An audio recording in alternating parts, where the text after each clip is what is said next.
I've got you.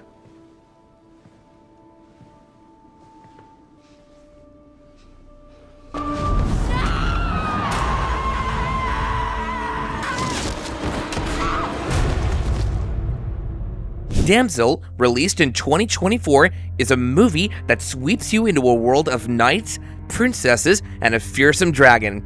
Do you want to know the amazing plot to this movie? We'll tell you all about it. A noble king and his knights once reigned over the realm of Oria. They were on a quest to track down a dragon that had been spreading havoc in the hills. As they chased the dragon into a cave, they came across a stunning scene. But before they could react, the dragon fired its scorching breath, quickly defeating the majority of the knights and capturing the remainder. The story moves 100 years forward. Hundreds of years later, in a northern land, Floria and Elodie are chopping any available wood. The local lord's daughters are assisting their people who are experiencing hunger and cold due to the harsh winter conditions. The sisters are surprised to see a passing carriage as they rarely receive visitors. Here's where an important character is introduced. When they return home, they discover their father, Lord Bayford, and stepmother, Lady Bayford, conversing with a nun. Lord Bayford informs Elodie that the royal family of Oria wants her to marry their prince. Elodie initially declines, but Bayford persuades her that their village will receive sufficient funding to ensure their survival for many years. The family eventually sail to Oria. As they approach their destination, the ship enters a dense mist, causing the group to be afraid of two large dragon statues in the darkness. Upon arrival, the family is taken aback by the abundance of resources and the grandeur of the castle. The servants let them to their chambers, informing them that they will see the royal family the next day. Elodie goes to the balcony to admire the view and discovers a girl her age who is quickly carried away by a maid. Elodie is unable to sleep that night, so she distracts herself by painting. She goes to the balcony for some fresh air and observes no lights in the other girl's room.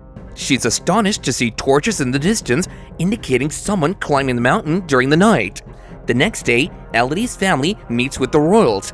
Queen Isabel sends Elodie to spend time with Prince Henry before their wedding.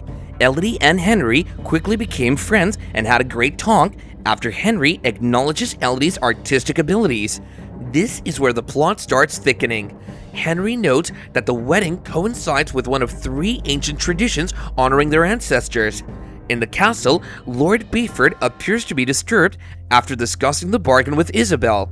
Lady Bayford goes to check on him, but he snaps and claims nothing is wrong. Lady Bayford attempts to converse with Isabel, but she doesn't respond well. Lady Bayford suggests that the families should get along, but Isabel argues that this is a necessity. She needs a princess, and Bayford's estate requires money. She tells Bayford that she's the daughter of a rope manufacturer and shouldn't forget her place. Lady Bayford attempts to scold Isabel for mispronouncing Elodie's name, but she ignores her and goes. In the evening, a concerned Lady Bayford informs Elodie of suspicious activity and suggests canceling the wedding. Lord Bayford interrupts the discussion and puts everyone to bed. Elodie's father, Lord Bayford, told her that she had to marry the Prince of Oria. Elodie was initially hesitant, but eventually consented because it would benefit their hamlet. They went to Oria, a luxurious location with a massive castle. So, did they get married? Elodie became increasingly nervous as the wedding date approached. She noticed some unusual things happening and sensed friction between her family and the royals. On the wedding day, Elodie became engrossed in old rituals, making her wonder if she truly understood the royal family. Following the nuptials, Elodie's suspicions deepened as she found dark truths concealed deep behind the castle's walls. This is where she discovers a horrific truth. For generations, the royal family had sacrificed females to the dragon to keep their dominance. Isabel says a story. When their forefathers arrived on the island, they discovered the last dragon of its type. The dragon attacked the hamlet as soon as humans settled, prompting the king to collect soldiers and combat the beast. The dragon murdered everyone but the monarch, who sacrificed his 3 daughters to share the island. As Elodie listens to the story, she observes the creepy stares from others and the danger of crossing a bridge over a chasm. Isabel explains that the king's sacrifice is celebrated every generation before chopping Henry and Elodie's hands. Isabel mixes their bloods and covers them with a cloth, declaring Elodie's royal blood. Henry lifts her up and carries her across the bridge, only to apologize and hurl her into the chasm. Elodie screams as she falls and hits many branches before passing out in a mud pool. What happened next? Despite bruising, she stands up and yells for aid. Although no one remains on the bridge, her voice awakens the dragon lurking deep within the cave.